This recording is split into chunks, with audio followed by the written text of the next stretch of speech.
자, 예레미야는 느헤미야는 성전뿐만 아니라 성벽을 다 완공한 후에 성벽 완공 후 성벽 봉헌식을 행했습니다.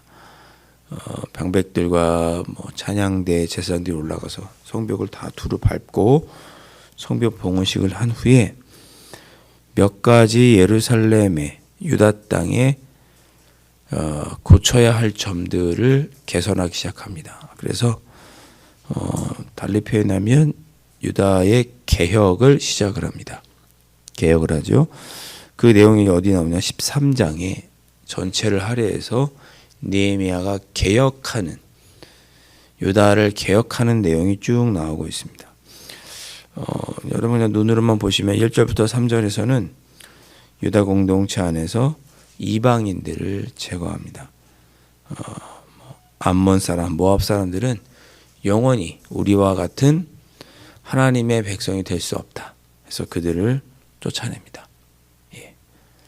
그 전에는 모압 사람도 있고 같이 섞여 살고 중간에 보면 결혼도 하고 막 그러는데 그렇게 하지 않겠다. 이방인들과는 교류하지 않겠다. 그들은 영원히 하나님의 총에 들어오지 못하게 하자라고 결의를 하고 쫓아냅니다. 그리고 그런 일환으로 4절부터 9절에 보면 유다 공동체 안에 타락했던 그런 세력들을, 이방인과 결탁한 타락한 유다 백성들을, 또 그런 세력들을 축출합니다. 무슨 내용이냐면 산발랏이 이방인이거든요.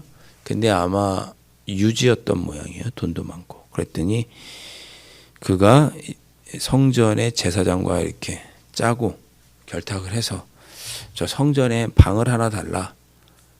그래서 성전의 곳간으로 삼았던 그런 방을 내어줍니다. 그래서 거기서 이방인이었던 산발랏이 살게 돼요. 그러니까 성전에서는 레위인만 머물러야 되잖아요. 제사장하고. 그런데 이방인에게 성전을 사사로이 사용하도록 줍니다. 그런 일이 있어요. 그거를 느헤미야가 못하게 한 거죠. 하나님의 성전은 레위인과 제사장들만 이용해야 되는데 왜 유다의 다른 정치 지도자들과 유지들과 결탁을 해서 방을 그에게 쉽게 내어주느냐. 그렇게 해서는 안 된다라고 하고 쫓아냅니다. 그리고 10절부터 14절에서는 레위인과 제사장들을 위한 11조를 드리게 합니다. 그들이 11조가 없으니까 자기들이 생활할 것이 없고, 그래서 성전에서 일하는 것을 그만두고 각각 자기 먹을 것을 구하기 위해서 일하고 농사 짓지 않느냐. 성전 돌보는 일을 해야 되는데, 그래서 레위인과 인들을 위해서 우리가 11조를 내야 한다. 그래서 11조를 드리게 합니다. 그리고 15절부터 22절까지는 안식일을 철저하게 지킬 것을 명령합니다. 그동안 그러니까 안식일을 제대로 지키지 않은 거예요. 장사도 하고 막 했던 거죠. 그때 당시에. 그렇게 한 후에 오늘 보니까 23절부터는 또 어떤 개혁을 하느냐. 23절부터 27절에서는 이방 여인을 아내로, 며느리로 맞아들이지 말자라고 결정을 합니다. 23절에 보니까 그때 내가 또 본즉 유다 사람이 아스돗과 암몬과 모압 여인을 맞아 아내로 삼았는데 그랬습니다. 유다 남자들이 아스돗과 암몬과 모압 여인을 맞은 거예요. 이방 여인을 아내로 삼은 것이, 이방 여인을 며느리로 삼은 것이 왜 문제가 되는지 24절에 나오죠. 그들의 자녀가 아스돗 방언을 절반쯤은 해도 유다 방언은 못하는 거예요. 유다 말을 못하는 거예요. 엄마가 아스돗 사람이고 암몬 사람이고 모압 여인이다 보니까 엄마한테 양육을 받다 보니 그 나라 유다 말을 못하고 그 어머니 나라의 말을 하게 되는 거죠. 그러니까 유다 백성이라고 하는 정체성도 없어지고 예. 유다 말을 모르니까 하나님 말씀을 읽어줘도 못 알아듣고 그 유대인들과 함께 살기도 힘들어지고 말이 안 통하니까요. 이런 심각한 문제가 생기기 시작했습니다. 그래서 이래서는 우리가 하나님을 향한 신앙을 온전히 우리가 다음의 세대의 자녀들에게 이어갈 수 없다 생각을 하고는 아내, 며느리 중에 특별히 며느리, 이방 여인들 중에서는 며느리로 이방 여인을 맞아들이지 않기로 결정을 합니다. 25절 보니까 재미있는 표현이 있습니다. 그렇게 했던 사람들을 저주하고 느헤미야가 너 왜 제사장이 돼가지고 이방 여인과 결혼하냐고, 어떻게 그럴 수 있느냐고 그렇게 꾸짖는 거죠. 그러면서 뭘 했어요? 머리털을 뽑았대요. 머리 잡고 싸웠나 봐요. 머리털을 느헤미야가 뽑고 뭐라고 말하느냐. 25절 중반에 너희는 너희 딸들을 그들의 아들들에게 주지도 말고, 유다인 딸들을 이방인들에게 아내로 주지도 말고 너희 아들들이나 너희를 위하여서 이방인의 딸들도 데려오지 마라. 그것을 하나님을 가리켜 맹세해라 라고 백성들에게 말합니다. 하나님을 가리켜 맹세하라고 할 정도면 얼마나 이 일이 중요한 일인지 알겠죠. 심각하게 받아들인 거죠. 26절에 그렇게 말하면서 이렇게 말만 하는 것이 아니라 솔로몬을 예로 듭니다. 솔로몬 봐라. 옛적에 그는 훌륭한 왕이었다. 그는 많은 나라 중에 비길 왕이 없이 하나님의 사랑을 입은 자였다. 그러나 그가 온 이스라엘을 다스릴 때 이방 여인들을 아내로 맞아들이면서 하나님께 범죄하고 악을 행하지 않았느냐. 우리가 그렇게 될 수 있다. 그러니까 신앙이 없는 이방 여인들을 며느리로 맞아들이지 말자. 하나님께 가르쳐 맹세해라. 이렇게 이야기합니다. 27절 너희가 이방 여인을 아내로 맞아 이 모든 큰 악을 행하여 우리 하나님께 범죄하는 것을 우리가 어찌 용납하겠느냐. 그러니까 느헤미야가 걱정한 것은 이방 여인을 아내로 맞은 것이 문제가 아니죠. 그 여인들을 맞아서 신앙이 이어지지 않을 것을 걱정한 것입니다. 여러분 예수님의 족보 중에 다윗 왕의 족보 중에도 룻이 있죠. 룻기는 모압 여인이잖아요. 룻은요. 이방 여인이란 말이에요. 그러나 그는 신앙이 있었죠. 어머니 나오미와 함께했고 하나님을 경외하는 여인이었고 이방 여인이었음에도 불구하고 그래서 예수님의 족보에 들어가지 않습니까? 근데 이때 당시엔 그러지 않은 거예요. 이방 여인과 결혼했는데 신앙이 오히려 두터워진 것이 아니라 남편의 신앙을 따라간 것이 아니라 자녀들에게 신앙도 제대로 전하지 않고 자기 나라 유다 말도 못하게 하는 거죠. 그런 일이 발생한 거예요. 그래서 안 되겠구나. 이렇게 해서는 안 되겠구나라고 생각을 하고 이런 극단적인 결정을 내리게 된 것입니다.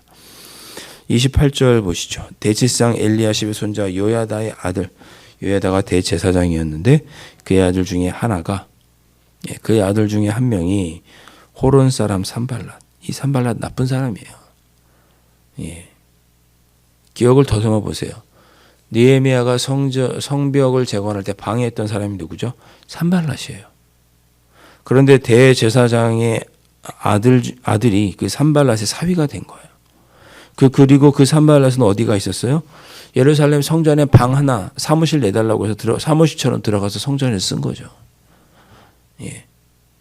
전혀 하나님을 믿지 않는 이방인이 와서 저에게 와가지고 여기 소예배실 옆에 여기 도서관 같이 생긴데 제가 사무실로 좀 쓸 테니까 좀 주세요. 옆에 좀 호프집 좀 하게 좀 주세요. 이렇게 하면 그렇게 하시라고. 그렇게 한 것과 똑같은 짓을 한 거죠. 심지어 그는 성벽이 재건되는 일을 방해했던 사람인데 그런 사람의 딸을 며느리로 맞이한 거죠. 말도 안 되는 거죠. 그래서 절대 그렇게 하지 않도록 느헤미야가 백성들과 하나님 앞에 언약을 맺게 됩니다.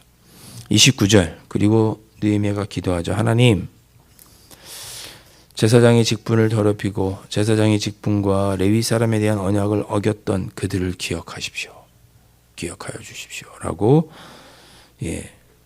느헤미야가 제사장과 레위인들을 위해서 기도하고, 그리고 30절에 자신이 했던 일 중에 이방 사람을 떠나게 하고 그들을 깨끗하게 하고, 제사장과 레위 사람의 반열을 세워서 각각 자기 일을 하게 하고, 그렇게 했던 것을 하나님 기억해 주십시오. 31절 그들이 정한 기한에 나무와 처음 익은 것, 처음 열매를 하나님께 드릴 수 있도록 제가 그렇게 다 조처를 했습니다. 그것을 기억해 주십시오. 마지막에 내 하나님이여 나를 기억하시고 이런 일을 했던 저에게 복을 주십시오라고 기도하면서 느헤미야가 끝이 나고 있습니다. 느헤미야와 유대 백성들의 판단은 그것이었습니다. 하나님 앞에서 우리가 잘못된 모습들을 회개하고 변하지 않으면 우리가 다시 멸망할 것이다. 그렇게 판단한 거죠. 그냥 그대로 이방인들과 결혼하고 신앙에도 제대로 지키지 않고 성전에서 아무나 들락가서 이방인 살게 하고 우리가 하나님의 뜻대로 살겠다고 하는 단호한 결단 없이는 우리가 다시 멸망하게 될 것이다 라고 판단한 거죠. 그래서 자기들 안에 이권이 있어도 이방인들을 떠나보내고 며느리 중에 이방인도 떠나보내고 성전에 전념할 수 있도록 레위인들에게 11조를 드리고 안식일을 철저히 지킬 것을 맹세하고 그런 일들을 행하게 된 것입니다. 사랑하는 성도 여러분, 이 말씀을 통해서 오늘 우리도 한번 하나님께 결단하시면 좋겠습니다. 주님, 제가 오늘도 주님의 뜻을 이루어드리며 살아가기 위해 제가 철저히 해야 될 일이 무엇이 있을까요? 이 새벽에 기도하고 돌아가는 것으로 끝일까요? 아니면 하나님의 뜻을 이루기 위하여 내가 끊어버려야 할 것들을 또한 끊어버리고 하지 말아야 될 행동들은 하지 않고 그래야 할까요? 주님, 제가 오늘도 하나님의 뜻을 이루어드리기 위해 이 새벽에 기도하오니 제가 오늘 하지 말아야 될 일들은, 하나님이 기뻐하지 않는 일들은 하지 않는 그런 한 주간을 살아갈 수 있도록 하나님 도와주시고, 제가 그렇게 하나님만 보고 한 주간도 살아갈 터이니 하나님 저를 기억하시고 복을 주옵소서. 그렇게 이 새벽에 기도하시고 성령의 도우심으로 한 주간도 하나님만 바라보며 하나님 뜻대로 살아가시는 여러분들이 되실 수 있기를 주님의 이름으로 축원드립니다. 기도하겠습니다.